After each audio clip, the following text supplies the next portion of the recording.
Last time on Guns and Glitter, Grace and Keera went to do a private dance at a house, but when they got there, the men attacked them.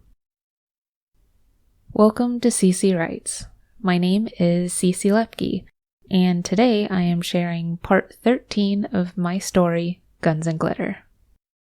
Before we begin, don't forget to hit like and subscribe and hit the bell notification button so you'll know when the next episode comes out.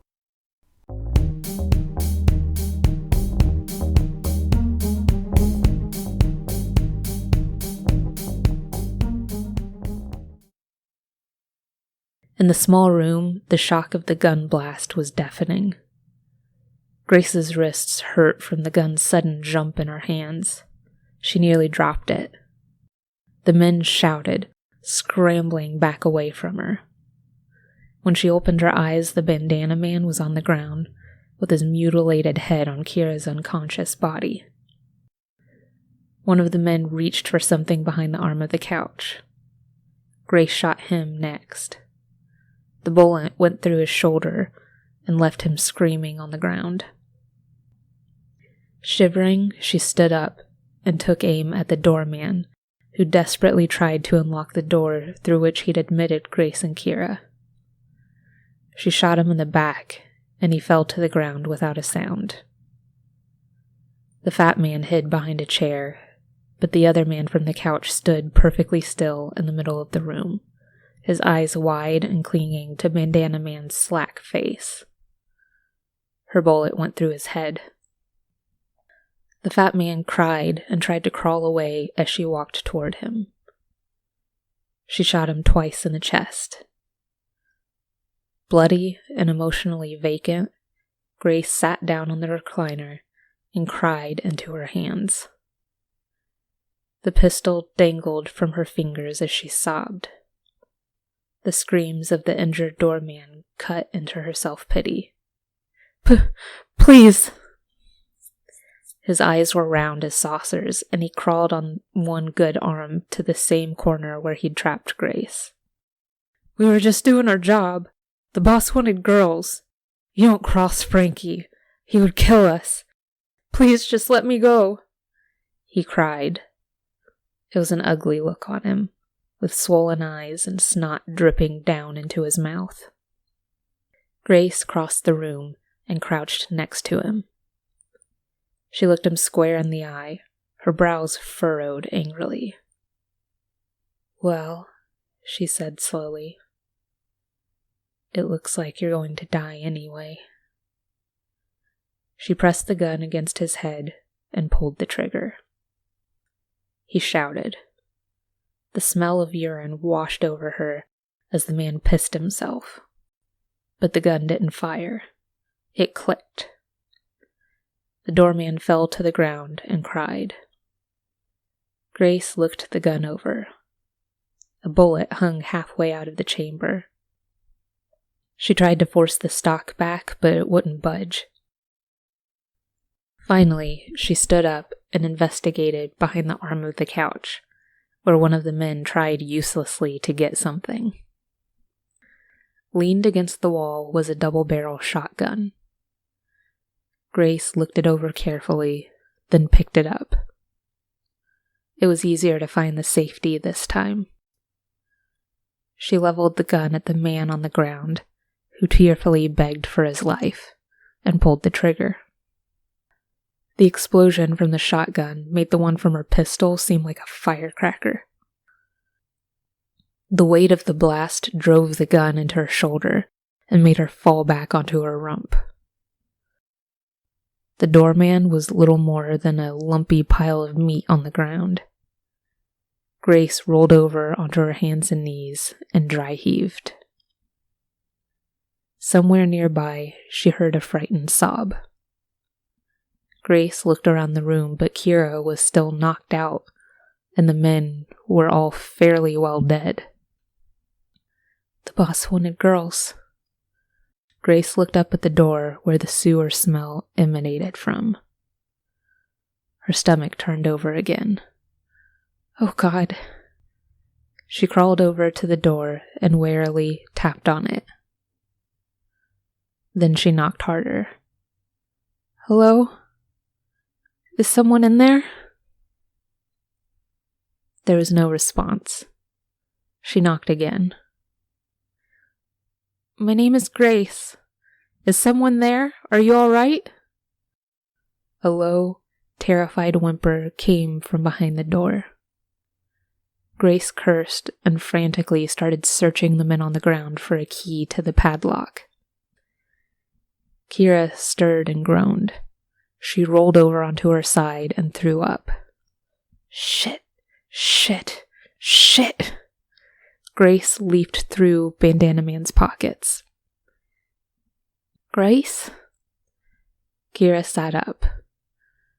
When she saw the dead man's head pillowed on her thighs, she screamed and scrambled away. Holy hell in a handbasket, Grace! What did you do? There was a keychain stuffed deep in Bandana Man's left pocket. Grace swiped it and ran back to the door. I saved our lives. Now I'm gonna save theirs. Clean up your puke and see if you can find any bleach. She tried one key after another in the padlock. Who in the hell has so many keys? Keera moved her legs out from under the dead man's head and woozily climbed to her feet. In a daze, she shifted her gaze around the room. Bleach? What? Do you really want the cops to know we were here? We have to clean everything. Keera shook her head. We should call the police. They attacked us. We had to defend ourselves. Grace shook her head.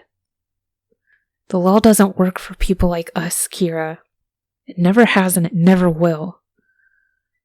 The law lets people like us get murdered, but the second we stand up and fight, they do everything they can to shove us back into our place.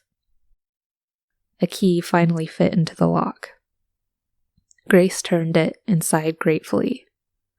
That's why things like this happen. She opened the door.